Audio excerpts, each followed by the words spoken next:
Y vamos a llamarle.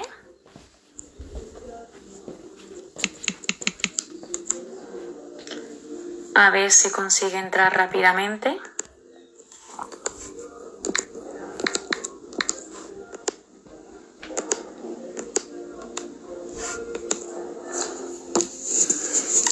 Buenas tardes. Estamos llamando a nuestro compañero Iván Jara y esperemos que entre rápidamente para hacer directo de esta tarde. Y esperemos que no tenga ningún tipo de complicación. Ahora.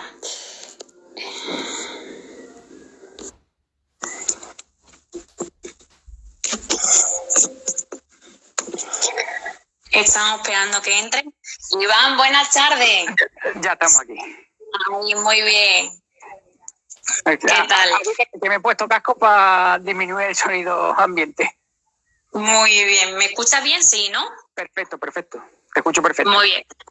Muy bien. En primer lugar, Iván, agradecerte que estés aquí con nosotros en el perfil de la Semana de la Montaña, porque estos directos, el objetivo que tiene es, en primer lugar, hablar con personas interesantes como tú, para que nos aporte todas las experiencias, ¿no?, que tiene, anécdotas de tu larga trayectoria deportiva, y vamos a enfocarnos sobre un hecho dado, ¿no?, sobre la expedición Andalucía-Everest del año 2000, que este mismo año, ¿no?, el próximo mes de mayo, el 21, ¿no? Si no me equivoco. El 22. El 22 se cumple el 20 aniversario de aquella expedición andaluza que consiguió hacer cumbre en el Everest. Y tú fuiste uno de aquellos integrantes de aquella expedición, pero antes de retroceder en el tiempo y a esos recuerdos, ¿no?, de esa gran aventura de la expedición, sí, vamos a hacerte una pregunta muy generalizada, que es la típica pregunta para que la persona que no te conozca, ¿no?, sepa un poco más de ti y sepa cómo te iniciaste ese mundo del alpinismo y la escalada y cómo fueron tus primeros pasos, ¿no? Vale, bueno, realmente a quien le debo este amor por el campo, eso es a mi abuelo. Mi abuelo desde pequeño me llevaba al campo y me llevaba a lo que él decía que era la montaña, que era el cerro. Pues aquí en Sevilla tampoco es que haya mucha montaña. Entonces, desde pequeño estoy saliendo al campo. Luego yo he sido un devorador de libros de aventuras de Jan London, Emilio Salgari. Entonces, un poco esa aventura de los libros lo llevaba yo metido desde pequeñito. Yo empecé yo me compré material de montaña antes de hacer montaña. O sea, el primer sueldo yo gané repartiendo barriles de cerveza en la Cruzcampo. Era yo bastante pequeño, no había la legislación laboral que hay ahora. Y creo que fueron 15 o 16 años. Todo el dinero lo gasté en comprarme. Vamos, antes de salir a la montaña, de hacer cualquier actividad deportiva de la montaña, te compraste la equipación, el material. Bueno, parte, o sea, una tienda de alta montaña y una mochila. Y yo no había salido de Sevilla, no, había ido a Cádiz y eso, pero no había hecho montaña. Y ya fue cuando llegué lo intenté por Sevilla, no encontraba sitios ni personas para hacerlo. Y cuando fui a Córdoba a estudiar veterinaria, allí había digamos, por parte del ayuntamiento lo promocionan bastante. Ahí ya hice unos cursos y empecé a moverme. Estoy hablando del año 89. Hace ya unos cuantos años ya. Y conforme hiciste formación, ¿no?, de escalada, ¿no?, a través de la federación allí en Córdoba, empezaste un poco a practicar la escalada también con un grupo de amigos aquí en Sevilla, ¿no? Exactamente. Yo lo practicaba allí en Córdoba con compañeros de facultad, con amigos de allí y con algunos amigos que también estaban interesados aquí en Sevilla. Luego ya fuimos conociendo más gente aquí en Sevilla. Íbamos mucho por el muelle del Puente Triana y los alrededores de Puente Triana. Y allí conocimos una serie de personas, Fede, Luis, con los que empezamos a salir a escalar. Concretamente Fede fue mi compañero de Córdoba durante muchos años hasta que pasó lo del accidente de Alpe. Bueno, ahora comentaremos esa circunstancia que se dieron, pero como tú has explicado, empezaste iniciándote, ¿no?, en Córdoba con los cursos de formación y con un grupo de amigos pues empezaste un poco a practicar esa escalada, ¿no?, la escalada, que frecuentemente visitaba el Chorro, ¿no?, para hacer esas vías, ¿no? El Chorro, Espiel, el Cerro del Hierro, Grazalema, Benaocá, digamos todo lo que estaba cerca, sí. Sí, posteriormente ya empezaste a hacer un poco de alpinismo. El alpinismo llegó ya en el 92. Yo llevaba ya 3 años haciendo escalada, escalada deportiva, escalada de roca, y en el 92 fue cuando por primera vez con unos amigos de Córdoba fui al Touscal en plena Semana Santa, y fue la primera vez que yo tuve un contacto con lo que son crampones, piolés, y ya a raíz de ahí ya quedé enamorado de la alta montaña. Entonces vamos a dar un salto en el tiempo y contando esa experiencia consigue avanzar en alpinismo, hace varios viajes a los Alpes. Sí. También hace una expedición a Patagonia. Bueno, lo de Patagonia vino un poco después. O sea, en el 92 fui al Touscal, y a partir de ahí ya todo eso fue Semana Santa. El verano del 92 fue mi primera vez en Alpes, que hicimos el Mont Blanc, la Aiguille d'Argentière, la Petit Aiguille.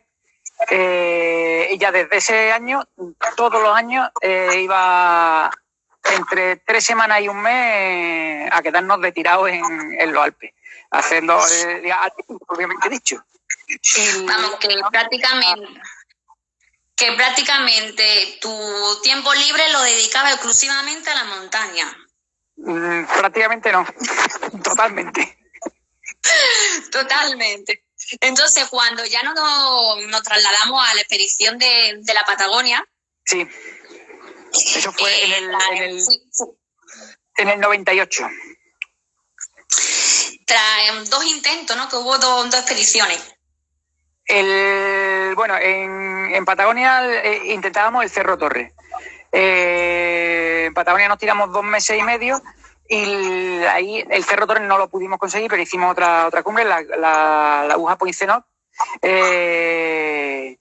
Y ahí sí que hubo muchos intentos, pero no pudimos llegar a cumbre porque Patagonia es dura. De hecho, en el ámbito alpinístico se conoce como Putagonia. Totalmente, que es muy compleja. Bueno, estando allí, Iván, sale una serie de noticias, información, ¿no?, que buscan pues personal, ¿no?, para equiparar a una expedición, que es la que se iba a realizar, ¿no?, la expedición Andalucía-Everest, y se produce una selección, ¿no? Y estando allí en Patagonia o a regresar a Sevilla, ¿no?, te comunican que eres uno de los candidatos que han seleccionado para esa expedición, ¿cierto? Bueno, nosotros estábamos en Patagonia y a través digamos, la comunicación con Sevilla nos comunican que ha habido un periodo de inscripciones para que los que quisiéramos nos apuntáramos a la selección del personal para ir al Everest. Yo altura no había pillado nunca, no había hecho 8.000 ninguno, no había llegado ni siquiera a 6.000, si había hecho los 4.800 del Mont Blanc, y esa altura sí me había movido, pero por encima de los 5.000 no me había movido. Entonces yo no tenía esperanza ninguna. Les dijimos a nuestros amigos que nos echaran los papeles, por si nos cogían, y fue, al día o 2 días después de llegar a Sevilla, después de Patagonia, me comunican que he sido seleccionado como suplente en la expedición al Everest. Yo no me lo creía, Hombre, esa noticia fue una noticia que no te la esperaba, ¿no? ¿Y cómo fue esa noticia a la hora de comunicárselo a tu entorno, a tu familia? Porque era un proyecto de gran envergadura. Hombre, y tan gran envergadura porque, como yo digo siempre, el Everest no es la montaña más bonita, no es la montaña más difícil, pero es la más alta, y eso no se lo quita a nadie. Más de altura que eso no hay. Y cuando yo se lo comenté a mi entorno familiar, pues en principio yo decía, bueno, que no se preocuparan porque yo iba a quedar de suplente. Un completo novato que no tenía experiencia ninguna, pues iba a quedar eso, de suplente un poco para pasar en las labores logísticas abajo. Bueno, y la presión ya fue yendo de forma diferente, ¿sabes? Sí, sí. Bueno, toda la persona que no esté relacionada con el entorno de cómo se organiza una expedición, es decir, que una expedición no se organiza en 6 meses, tiene su complejidad, tiene que hacer una organización muy exhaustiva a la hora de logística, y hace 20 años, que fue en el año 2000, estuvieron ustedes 2 años de preparación para esa expedición. Sí, porque el tema es, había gente que no teníamos experiencia en altura y aparte nos conocíamos algunos, otros no nos conocíamos y había que, digamos, cohesionar el equipo. Entonces hubo una expedición preparatoria en octubre del año 99, que fue cuando hicimos el Amada Blanc, y ya en el año 2000, unos cuantos meses después, pues salimos... no recuerdo si fue en marzo, creo que fue en marzo cuando salimos hacia Nepal, y estuvimos parte de marzo, abril, mayo y parte de junio allí en Nepal, fueron en 3 meses. Y fue durante esos 2 años, o sea, desde el año 99 al año 2000, realmente fue año y medio, pues fue el año 99 entero y la mitad del año 2000. Fue la preparación logística de toda la expedición. Adquirir materiales, probarnos nosotros en objetivos más modestos aquí en España. Bueno, Iván, sí. He de decir que las personas que componía esa expedición eran todos andaluces, menos una persona que era el cámara, el que realmente tenía experiencia en subir 8000, y estaba formado por 8 andaluces y 2 andaluzas, que las 2 mujeres eran tanto Amparo como Macu. Una de ellas aportaba lo que era la asistencia sanitaria, que era médica, y Macu, que al fin y al cabo se encargaba de la nutrición de la expedición. Exactamente. La expedición en total inicialmente éramos los 8 andaluces, los 6 varones y las 2 mujeres. En la preparatoria conocimos a Juanjo, que ya tenía experiencia en 8000 y como cámara, porque él trabajaba para el Filo del Imposible como cámara. Entonces Lolo, el jefe de expedición, vio la posibilidad de sacar un documental de la expedición Andalucía Everest 2000. Y entonces se le fichó, se habló con Deporte Andaluz y se le fichó para la expedición del año 2000. Entonces fuimos los 8 andaluces y Juanjo, que era el 9º componente, que fue el tercero cumbre. También, que no lo hemos dicho, esta expedición fue financiada por la Junta de Andalucía, dentro de la marca Deporte Andaluz, de marca Deporte. Exactamente, Deporte Andaluz. Deporte andaluz. Vamos a ir poco a poco avanzando sobre esa expedición, de cómo se produce esa aclimatación para hacer cumbre, porque la persona ajena a ese tipo de expediciones, no todo es ascender para llegar a cumbre. Se necesita un periodo de aclimatación, y explícanos un poco cómo fue y cómo lo hicieron.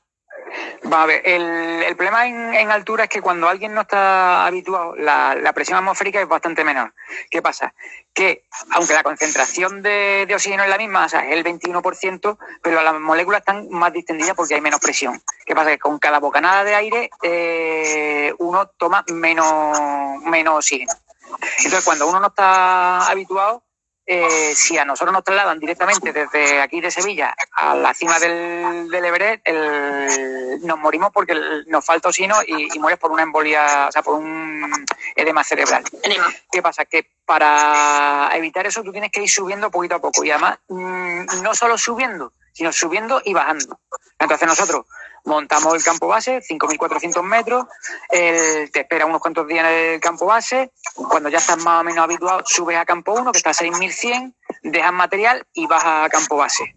Pasas otros cuantos días en campo base, luego subes a campo 1, subes a campo 2, dejas material en campo 2, vas a campo 1, duermes en campo 1 y vas a campo base. Así vas en diente de sierra, subiendo poco a poco y manteniendo unos periodos entre una subida y otra, que tienes que amoldarlo al estado físico y al estado meteorológico, que muchas veces cuando te toca subir no puedes subir porque hay mal tiempo. Conforme usted iba avanzando y subiendo y ascendiendo a los distintos campos base, ¿no? Al campo base, campo 1, campo 2, campo 3 y campo 4, se dieron una serie de circunstancias, ¿no? Que como filosóficamente o la reflexión, ¿no? de los alpinistas es que la montaña va seleccionando, ¿no? A la persona que va ascendiendo, sucedieron unas circunstancias, ¿no? que compañeros de vuestra expedición, pues al fin y al cabo se tuvieron que quedar en los distintos campos, ¿no? Sí, bueno, poco a poco la montaña fue cribando. Ya fue por preparación, por suerte, porque además la aclimatación depende mucho. La misma persona puede aclimatar muy bien en una expedición y en otra no aclimata bien. Entonces, el caso es que en el año 2000 la montaña fue poco a poco cribando, o sea, fue, digamos, quitando personal del equipo de ataque a cumbre, hasta que al final quedamos 3 nada más. Bueno, también hay que comentar las circunstancias que se dieron con el inconveniente que tuvieron ustedes a la hora de la coordinación con los Sherpas, que en el reportaje que se hizo posteriormente a la expedición, ¿no? Ese reportaje de Canal Sur, ¿no? Que se emitió un año después, hicieron alusión a esa negligencia, podemos llamarla, ¿no? De falta de coordinación con ese personal, ¿no? Bueno, realmente no fue lo que es falta de coordinación. A ver, los Sherpas es un pueblo, porque Nepal tiene muchas etnias y los Sherpas es una etnia que vive en Nepal. Normalmente ellos suelen vivir sobre los 4.000 metros aproximadamente. ¿Qué pasa? Que ellos naturalmente están habituados a la altura. ¿Qué pasa? Que por encima de los 6.000 metros, por mucho que seas Sherpa, tú tienes que aclimatar. Entonces depende de cómo se tome la aclimatación. Los Sherpas van bien o no. Nuestros Sherpas se creían muy fuertes o por lo que fuera. Además, digamos, su comportamiento en el campo base fue, digamos, demasiado distendido, y cuando llegó el día de ataque a cumbre, bueno, el día anterior al ataque a cumbre, de campo 3 a campo 4, nosotros llegamos a campo 4 en medio de una ventisca, ya campo 4 está a 8.000 metros, 8.000 metros. Nosotros no teníamos localizado nuestro material y nuestras tiendas no estaban montadas, tuvimos que esperar un tiempo a que llegaran nuestros Sherpas después que nosotros, montar nosotros las tiendas de retinieve para nosotros y para nuestros Sherpas, con lo cual, digamos, no es falta de coordinación, fue falta de profesionalidad de los Sherpas. Y el día de primero hicimos un primer intento que abortamos a 8.000, 8.100 metros porque hacía mal tiempo, y a la mañana siguiente, a la noche siguiente, pues se sale para Cumbre del Everest, sale sobre las 11 o las 12 de la noche. Cuando fuimos al día siguiente, teóricamente los Sherpas venían detrás nuestras.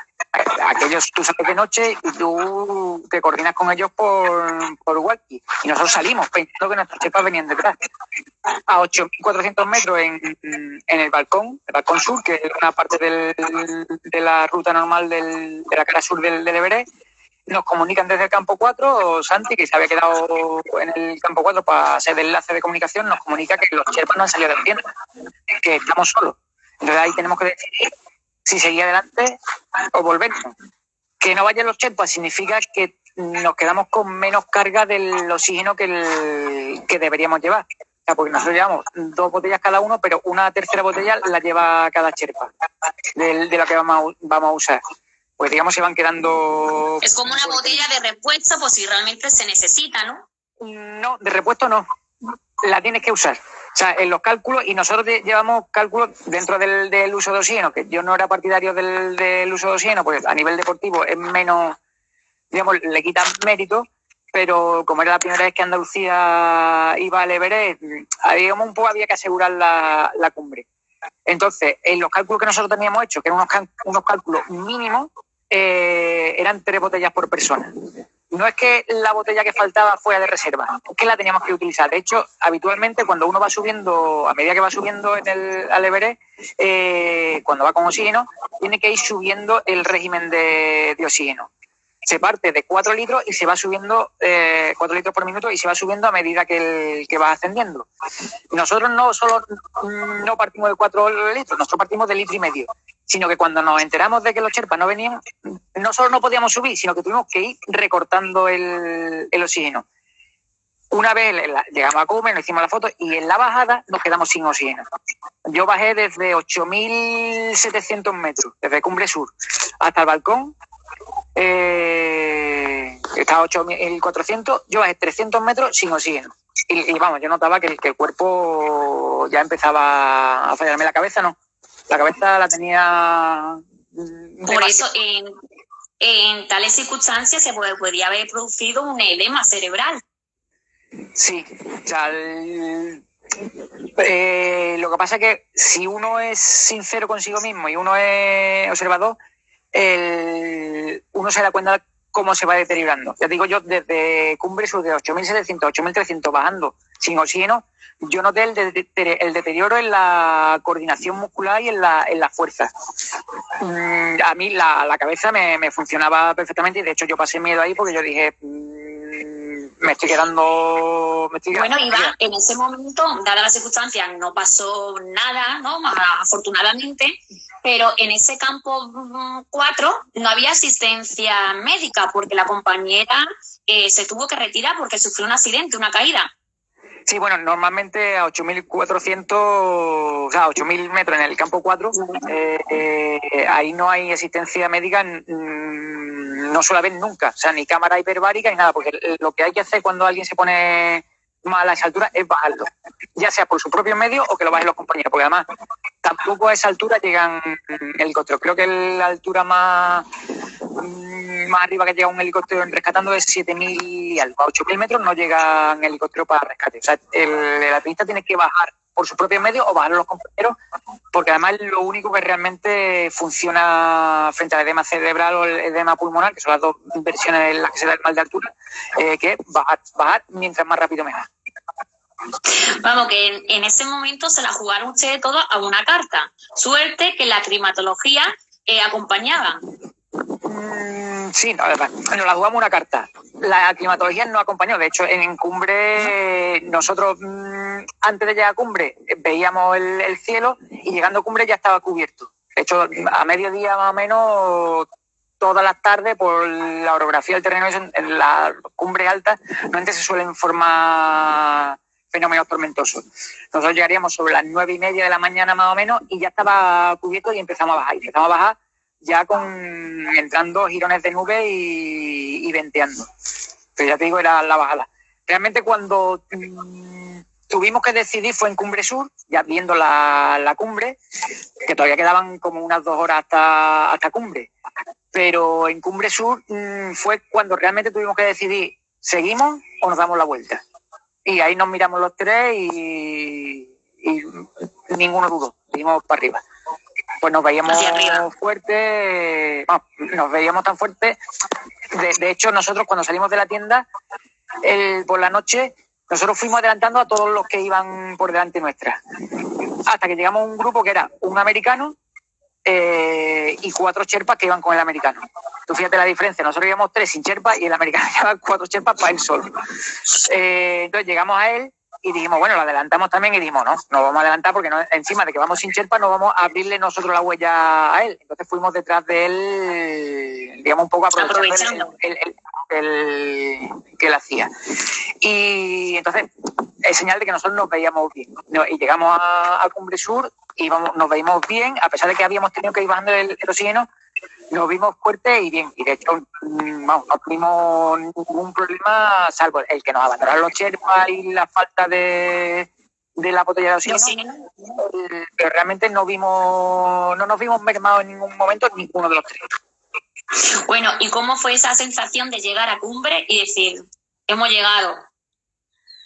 Pues si te digo la verdad, yo por experiencias pasadas y por lo que conozco del alpinismo, a mí las cumbres normalmente no me saben hasta que no llego abajo. Además, estaba entrando marrón, llegamos arriba, estaríamos 10, 15 minutos por ahí. Bueno, cuéntala también Iván, cuenta la anécdota también del compañero Juanjo, ¿no? El cámara, que llegó a Cumbre y ahora la cámara, ¿qué pasaba con la cámara? Bueno, la cámara, de hecho, llevamos dos cámaras, una se quedó sin batería y la otra condensó. O sea, de llevar la cámara dentro de la mochila, cuando la sacó, por la diferencia de temperatura había condensado y, de hecho, las imágenes que tenemos son del americano. O sea, que él tendría experiencia, ¿no? Haciendo 8000, pero al fin y al cabo la circunstancia que se dio, que llegó a cumbre y ahora las dos cámaras no le funcionaban. Y menos mal que estaba el americano y pudo retratar ese momento. Sí, bueno, de hecho, te digo una cosa. En principio, en el año 99 íbamos sin intención de filmar. Lo que pasa es que como dimos con Juanjo, ya se filmó todo aquello, pero en principio la intención era hacer la montaña sin filmar, o sea, hacer fotos, lo que hacíamos siempre, pero no había intención de filmar. Al final fue sin filmación de cumbre, pero bueno, pues se filmó toda la expedición. Toda la expedición. Bueno, y relacionado con la nutrición, que no hemos hablado en ningún momento por ahora, ha evolucionado enormemente en estos últimos 20 años, ¿no? Pero en esa expedición, ¿cómo era la nutrición?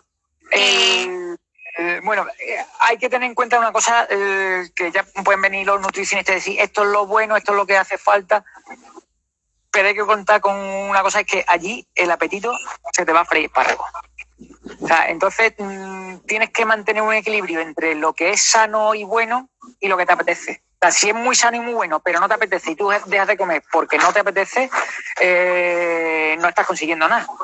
Y si es algo con mucha grasa, que sea, digamos, teóricamente poco saludable, pero si te apetece y te lo comes, al final te renta más que el otro. Entonces, digamos, la alimentación en el campo base se encargan los cocineros de los Sherpas, que saben qué es lo que pone eso, básicamente lentejas con arroz, de diferentes formas, el dalda, que llaman, con muchas variaciones, pero básicamente es eso. Y luego nosotros llevamos de aquí nuestra caña de lomo, nuestro jamón envasado al vacío, nuestros pequeños homenajes nos damos. Y arriba un poco, a medida que va subiendo, pues ya son comida liofilizada, barrita energética, batidos. Eso realmente han evolucionado más, pero el formato es el mismo. O sea, ahora están más estudiados, están, digamos, mejor formulados, pero el formato de alimentación en altura es el mismo. Y sobre aquella expedición, bueno, tú personalmente, ¿perdiste muchos kilos en esa expedición? No, yo puse kilos. Es decir, que fui el único que puse kilos. Lo que sí pasa es en altura, cambia un poco el metabolismo y lo primero que empieza a consumir el cuerpo no es la grasa. Empieza a transformarse el músculo, la proteína del organismo. De hecho, allí se llega fibrado y si te pasas mucho tiempo acaba por perder toda la definición y todo eso y acaba... si te has aclimatado bien, acabas incluso tapadito. Si has aclimatado mal, es que te vas consumiendo, te consumes músculo, grasa y te queda en el chasis. No, Vamos a un poco. Sí. Que fuiste uno de los pocos que seguramente cogiste kilos, creo, ¿no? Sí, de hecho tuve la suerte, porque yo creo que suerte, fui el único que no cogí ni un mal resfriado allí. De hecho, el único, digamos, anécdota sanitaria que tuve yo fue ya en Katmandú, a la vuelta, que nos fuimos un día a comer pizza y cogí unos vómitos, me sentó fatal la pizza. Después de haber estado comiendo de todo allá arriba, la pizza fue lo que me sentó fatal. Te sentó mal la pizza. Que bueno, conforme tú has ido explicando cómo fue la expedición, es de también hacer hincapié que tú, al fin y al cabo, no tenías el objetivo de hacer cumbre, que poco a poco fuiste avanzando, evolucionando, hasta que pusiste la guinda del pastel de esa expedición, ¿no? Hombre, al principio yo partía de eso como suplente y dado que Macu y Amparo ya habían hecho un 8000 de Chicha Pasma, Santi ya había estado en otros 8.000, no había hecho cumbre, pero había estado.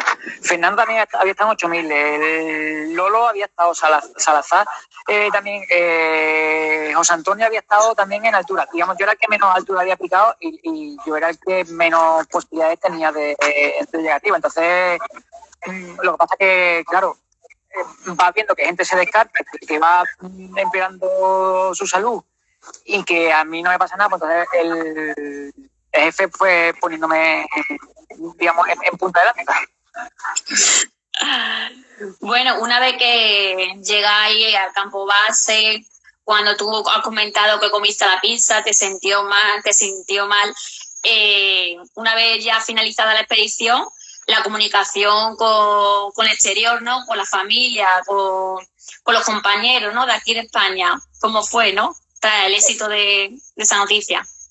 Bueno, las comunicaciones hace 20 años no eran lo mismo que ahora. Internet no iba como iba. De hecho, yo llevaba contra cada uno habíamos pagado lo que queríamos hablar con nuestra familia de antemano. Le había pagado 17 minutos. Al precio de... al cambio ahora serían unos 4 euros por minuto. Y aparte, la comunicación había un retardo. O sea, tú hablas y aquí llegaba como 4 o 5 segundos más tarde lo que tú hablas. Te escuchaban aquí. Y cuando ellos te hablaban, lo mismo. Entonces se descuadraba mucho la comunicación y eran unas comunicaciones bastante nefastas. No obstante, cuando ya comunicamos desde el propio campo base, bueno, no, desde cumbre, a través de los enlaces en el campo 4 con el walkie y del campo 4 al campo base, se comunicó que ya estamos y se llamó digamos, los que de Deporte Andaluz y eso para comentar que ya estábamos, que habíamos hecho cumbre, que bajamos bien, y realmente cuando ya se celebra todo es cuando ya estamos en campo base, que ya simplemente queda bajar, que ha pasado la cascada de hielo, ha pasado todo. O sea, ya, una vez que ya has pasado todo en campo base es cuando ya dices he hecho cumbre. Hemos conseguido el objetivo después de 2 años de preparación. Exacto. Siempre bueno, nos ocurre... realmente no son 2 años, realmente es toda sí. tu trayectoria anterior. Vale. Pero como tú has dicho, tu trayectoria anterior no siempre se da la circunstancia que se consiga con éxito el objetivo, ¿no? Y tú también has vivido experiencias, ¿no? Un poco más trágicas, ¿no? Sobre la situación de esa noticia de los Alpes, ¿no? Todo el mundo que no está familiarizado con ese entorno, ¿no? Del alpinismo, siempre les llega la información, las noticias más trágicas, ¿no? Que al fin y al cabo este deporte es un deporte de alto riesgo, ¿no? Que siempre existe una peligrosidad y al fin y al cabo un riesgo, ¿no? Esa situación como... ¿Qué te transformó interiormente a ti? Bueno, después del accidente que tuve en Alpes, para los que no sepan, íbamos 5 y volví yo solo. Fue un cúmulo de circunstancias que fue, digamos, fue haciendo empeorar las cosas hasta que llegamos a un callejón sin salida y se desencadenaron las tragedias, pero fueron varias seguidas. A mí eso lo que me hizo fue relativizar mucho todo y aprender a ver la vida de forma diferente, sin perder pasión y sin perder ganas de seguir haciendo montaña. De hecho, bueno, el accidente de Alpes fue en el 97, en el 98 me fui a Patagonia, en el 99 hicimos la Madalán en Himalaya y en el 2000 hicimos el Everest. O sea que no... Sí te hace ver, un accidente así te hace ver que hay cosas que pueden pasar, porque muchas veces tú lees las tragedias, pero siempre le pasan a los demás. Cuando te pasan a mí dices... es verdad. Y hay riesgo y, hombre, yo me tomo las cosas de forma diferente antes y ahora. No significa que no haga cosas, pero las hago de forma diferente. Pero también hay que puntualizar, sí, que no siempre se da esa circunstancia. Es muy claramente que se dé ese tipo de circunstancias, ¿no? De esa tragedia, ¿no? Que al fin y al cabo el alpinismo es un deporte pues seguro si realmente se cumple con todos los requisitos en el sentido de formación y todo lo que conlleva, ¿no? El en un 90% de las veces no pasa absolutamente nada. Eso pasa la noticia. ¿Qué es noticia? ¿Que un perro muerda al hombre o que el hombre muerda al perro? Pues en montaña todas las veces que sale bien no es noticia. Es noticia cuando hay un accidente. Lo contrario. De hecho, tuvo más repercusión mediática el accidente nuestro de Alpe que el ascender el Everest. O sea que ahí tienes un poco la gran diferencia de que lo que realmente le hace hincapié a la repercusión, ¿no? A la tragedia en lugar de cumplir el objetivo, sí. El amarillismo de los medios de comunicación. Que totalmente. Y seguimos igual vendiendo ese miedo, esa tragedia, y al fin y al cabo es lo que más repercusión sigue teniendo, ¿no? Hombre, una cosa que me gustaría a mí dejar claro a todo el mundo es que ninguno salimos a matarnos y ninguno salimos a ponernos en peligro. De hecho, se valoran mucho los riesgos. Hay una frase que a mí me gusta mucho que es mientras más loca es la aventura, más cuerdo tiene que ser el aventurero. Entonces, uno valora mucho dónde se mete, dónde no, dónde se puede. Siempre se asumen riesgos, pero el riesgo asumimos siempre que hacemos cualquier cosa en la vida. Así es, totalmente. Voy diciendo, no te creas que soy loco, sino al revés, totalmente, lo contrario. Bueno, decirte, Iván, que ha cambiado brutalmente lo que es la comercialización del turismo de Nepal, ¿no? De lo que es esa expedición al Everest. Al igual, ¿me escuchas? Sí, te escucho. Ha cambiado... Sí. Mucho. O sea, porque de hecho, cuando nosotros estuvimos allí, creo que éramos alrededor de 300 personas las que habíamos en el campo base, Sherpa, expedicionarios, grupos de trekking, y ahora, por este año no, pues con todo esto no había apenas expediciones. Y hasta el año pasado creo que ya sobrepasaban las 1.000 y pico personas en el campo base del Everest. Y bueno, ten en cuenta que el año pasado, un día de cumbre, hicieron cumbre 100 y pico personas. El año que nosotros hicimos cumbre, todo el año hicieron cumbre 100 y pico personas. Y ahora, el año pasado, en un solo día, el mismo número.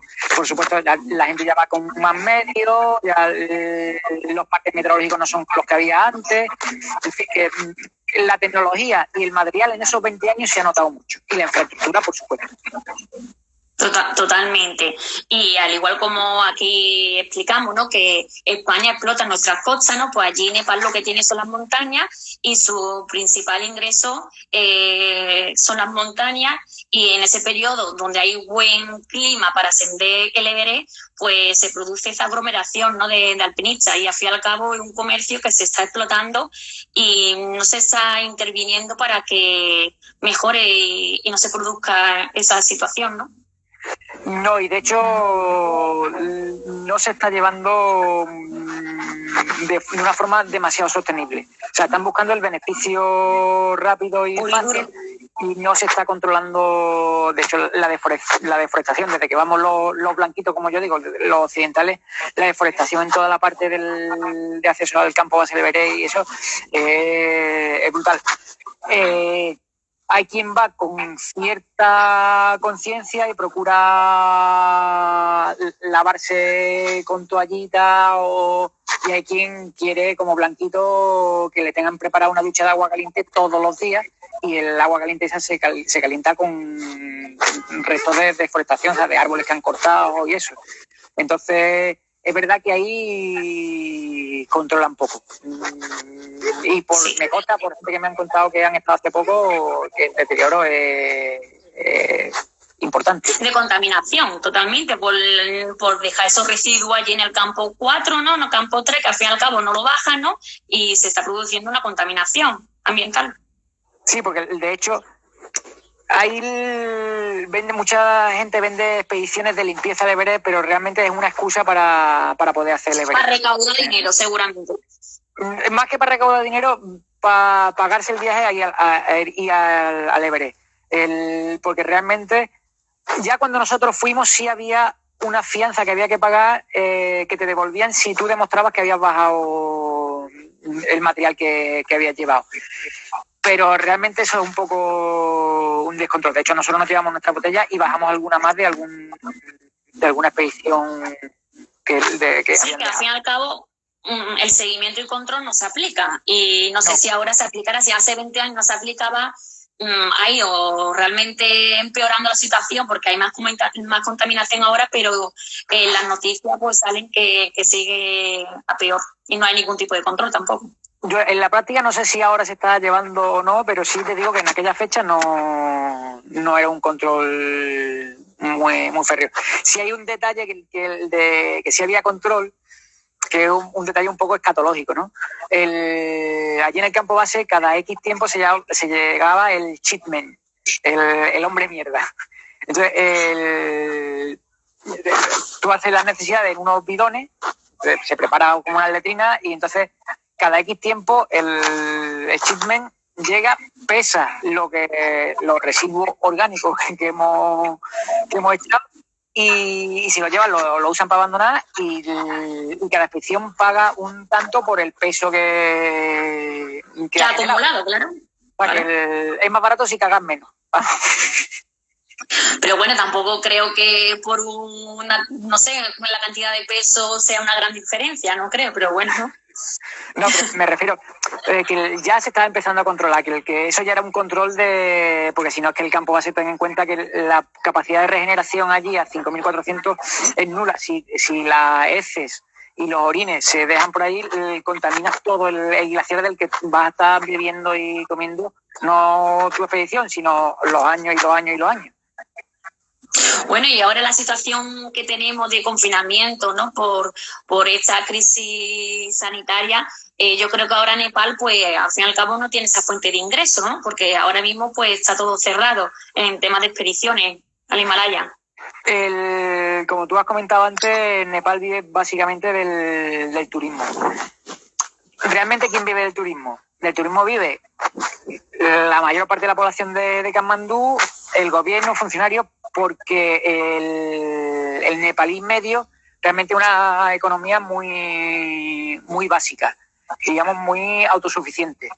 Entonces, ahora con esto del COVID tendrá que volver a enfocar la economía hacia la autosuficiencia y no depender tanto del turismo, porque se va a ver bastante mermada.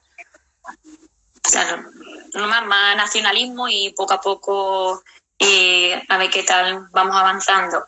Bueno, y otra pregunta, Iván, con toda la trayectoria tuya, ¿no? De expedición, de subir, ¿no? Vías, ¿con cuál experiencia te quedas? ¿Cuál es la que te ha calado más interiormente, aunque haya tenido mayor o peor repercusión, ¿no? Vale, a mí yo siempre lo... ¿Mayor o menor? Sí. Yo siempre lo digo, el Himalaya es precioso y es impresionante de grande.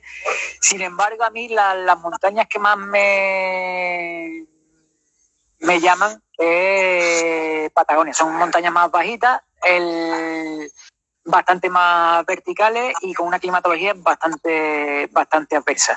He estado en Canadá, es que realmente cada montaña tiene su aquel, porque pues, llevo varios años yendo en invierno a hacer escalada en hielo a Noruega y tampoco la cambiaría por nada. O sea, que cada cosa tiene su... Pero quizás si me tuviera que dar con alguna zona, Patagonia. ¿Y volvería a repetir o ya no hemos prejubilado? En cuestión de... Bueno, prejubilado. Yo ahora tengo que 51. Carlos Soria dice que con 50 es cuando más fuerte estaba y es a raíz de los 50 cuando empezó a hacer 8.000 y a hacer deportes de altura. A mí, yo fui al Everest, pero digamos no es el alpinismo que a mí me llama. A mí me llama un alpinismo más técnico, no de tanta altura, pero más técnico y con menos logística. O sea, más un grupo de amigos que van a hacer una montaña. Pero todas las montañas de 8.000 o incluso 6.000 muy alejados, requieren mucha logística. Contratar mucho personal, mucho porteo, y es algo que... Una financiación bastante contundente. No solo financiación, sino... Yo te voy a contar una anécdota que la última expedición a una montaña grande que hicimos fue en 2015 al Arba Spy, en el Himalaya hindú, la frontera entre India y China. Sí. Era una zona restringida, con controles militares porque estaba en conflicto. Ya no, en la zona en la que estábamos, lógicamente no había carretera ni nada, y había una zona por la que había que pasar con los porteadores y nosotros, que no sé si eran 50 o 100 metros, que había que pasar a la carrera porque caían piedras. Nosotros con las mochilas y eso. Yo me planteé, digo, esto lo hago yo porque yo quiero, pero es que por mi capricho se está jugando la vida a un porteador, que sí, que lo está cobrando, y lo está cobrando bien, o sea, porque los porteadores son privilegiados en esos sitios, pero no deja de jugarse la vida. Y a mí eso sí, eso como... y desde entonces realmente lo que hago son cosas que hago con mis amigos. O sea que posiblemente no sean montañas tan altas, pero no tienen por qué ser menos difíciles por eso. Entonces te queda con Patagonia. Sí. Y con Noruega. Bueno, ahora con toda esta crisis que tenemos, dice que se ve el Himalaya desde la India. Que antes era, en los últimos 30 años era imposible verlo. La vez que yo estaba en la India, no solo haciendo montaña, sino por allí, de turismo, o en Nepal, la contaminación que había es bestial. O sea, la calima es bestial. O sea, la verdad que algo bueno iba a tener, pues es eso, que un poco los índices de contaminación están bajando. A ver totalmente. Estamos parados y hemos reducido el desplazamiento, entonces el CO2 ya disminuye. A ver, bueno, Ibai, ¿y cuáles son tus referentes actuales? ¿Han cambiado conforme ha ido pasando los años? No mucho. No mucho porque, como ya he dicho, a mí el alpinismo el 8000ismo, que pues de hecho ya tiene su nomenclatura, el 8000ismo, no es que me haya llamado mucho la atención. Siempre me han llamado la atención alpinistas como Walter Bonatti, de los antiguos, como Mark Twain o Steve House de ahora, que son alpinistas técnicos, que van buscando lo difícil, aislado, y lo que pasa es que para moverte al nivel que se mueven ellos hay que estar muy, muy, muy fuerte y asumir unos riesgos que yo no estoy dispuesto a asumir. Pues sí. Hablando de referente, ese romanticismo, ¿no?, de los valores de la montaña que tú mayoritariamente creo que lo has vivido, has visto la evolución que ha tenido y que ha estado en decrecimiento. ¿Qué opinas sobre ello? Si estamos en decadencia, pero si puede haber y puede surgir un movimiento con potencia en los valores de la montaña. Yo estoy en desacuerdo con lo que, digamos, con la idea general de que el montañismo al principio era muy romántico, había compañerismo y que ahora no. Ahora hay lo mismo que antes. O sea, antes había conflictos de ego, antes había puñalas por debajo de la mesa entre alpinistas y había conflictos nacionales, personales. De hecho, a Walter Bonatti, por ejemplo, lo putearon, hablando mal y pronto, en la expedición al Cadó, en la primera expedición que subió al Cadó en 1954, expedición italiana. Lo putearon bastante, y luego hubo muchos conflictos entre ellos, y eso se ha olvidado, se queda con el espíritu de compañerismo. Y hoy día hay lo mismo, o sea, los mismos conflictos y el mismo compañerismo. O sea, tú puedes hoy día ver maravillosas expresiones de compañerismo y solidaridad entre expediciones, montañeros, y puedes ver a la gente más rastrera que hay. los montañeros dejamos de ser personas normales. O sea, hay buenos, malos. Que al fin y al cabo es la personalidad, no se trata del entorno donde te encuentres, ¿no? Exactamente. Bueno, decir, no somos más que una parcela de la sociedad. O sea, y bueno, Iván, una pregunta que nos ha llegado después de toda esta situación de confinamiento, de distanciamiento social, si volvemos a una normalidad que no será la de antes, ¿no? Será distinta. ¿Qué planes tiene, no? Referente a la montaña. Bueno, de momento quiero empezar a escalar. Empezar a escalar en el campo. Tienes ya las ganas, ¿no? Sí, pero yo tengo muchas ganas. Y realmente yo quiero seguir yendo a Noruega a descubrir zonas para escalar en hielo. Me gustaría volver a Patagonia. Digamos que los planes van a ir surgiendo sobre la marcha. Y ha dicho los planes.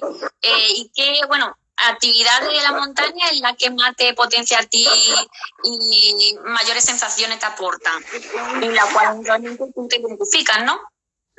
Bueno, en ese sentido soy todoterreno porque me gusta tanto la escalada libre de pared, de mucho largo, como la escalada en hielo. Si es posible cascadas largas más que cascadas de un solo largo. Es lo que ahora, digamos, más me gustan, más que propiamente expediciones muy pesadas. O sea, pues sí. Pues entonces un poco. Estética. Bueno, y con toda esta situación que nos está llevando, sabemos que la Semana de la Montaña es un evento cultural, ¿no?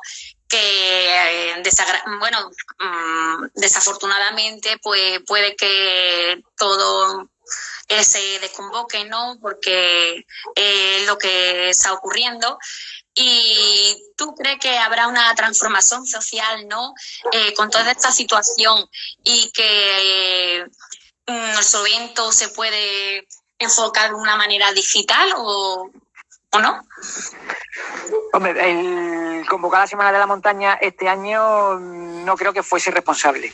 Y creo que deberíamos empezar a plantearnos el moverlo a través de plataformas de este tipo para tener un acceso sin poner en riesgo a nadie. Mientras no haya vacunas, creo que las cosas van a cambiar mucho a nivel no solo de la Semana de la Montaña, sino a nivel de cualquier evento deportivo. Totalmente, y bueno, y lo que nos dicen los expertos, que la epidemia que ha llegado para quedarse, ¿no? Y puede que se vuelva a producir nuevos virus, ¿no? Y que el distanciamiento social pues estaremos de una forma permanente, ¿no? Entonces lo que es la actividad deportiva, yo no sé hasta cuándo vamos a tener que estar distanciados y no hacer práctica deportiva en la montaña, pero hacer reuniones de grupos, ¿no? Y tanto en rocódromo o gimnasio o evento deportivo, pues no se va a poder llevar a cabo, ¿no? Hombre, yo en la práctica de la montaña no veo tanto riesgo porque realmente tú puedes mantener la distancia y de hecho... La distancia. Normalmente los montañeros no estamos en aglomeraciones. Entonces, en ese sentido, no creo que afecte mucho como puede ser un partido de fútbol o de baloncesto, y ya no digamos el rugby, que es deporte de contacto total. Entonces, yo creo que la montaña, quiero creer que no nos va a afectar mucho. Porque si no las ganas de escalar... Al final te vas a subir por las paredes de tu casa. Eso es lo que quiero. Pues nada, agradecerte, Iván, que me haya aportado toda esta experiencia, ¿no? De tu primera expedición, ¿no? Grandiosa del proyecto de Andalucía Everest, ¿no? Que al fin y al cabo la gente te conocía, ¿no? Pero volver a recordar esos momentos, esos recuerdos, son bonitos y también aportar toda la información que no se tenía, ¿no? Y todo el mundo no era consciente de tu trayectoria deportiva, ¿no? Yo lo primero tengo que agradecerte porque gracias a ti he colgado el vídeo en redes sociales, porque ya lo tenía un poco abandonado y realmente me ha reconfortado volver a ver el vídeo y me ha gustado. Entonces te agradezco que gracias a eso hayamos podido colgar el vídeo. Pues nada, Iván, que esperemos que estemos en contacto, ¿no? Y que siga la Semana de la Montaña todos los años posibles.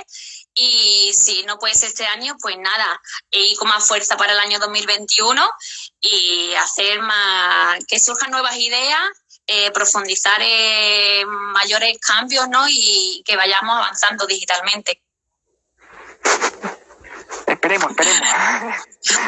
Pues nada, muchísimas gracias y esperemos que a todo el mundo le haya gustado esta entrevista y si tiene alguna pregunta o duda que nos la haga llegar y le responderemos. Muchas gracias. Perfecto.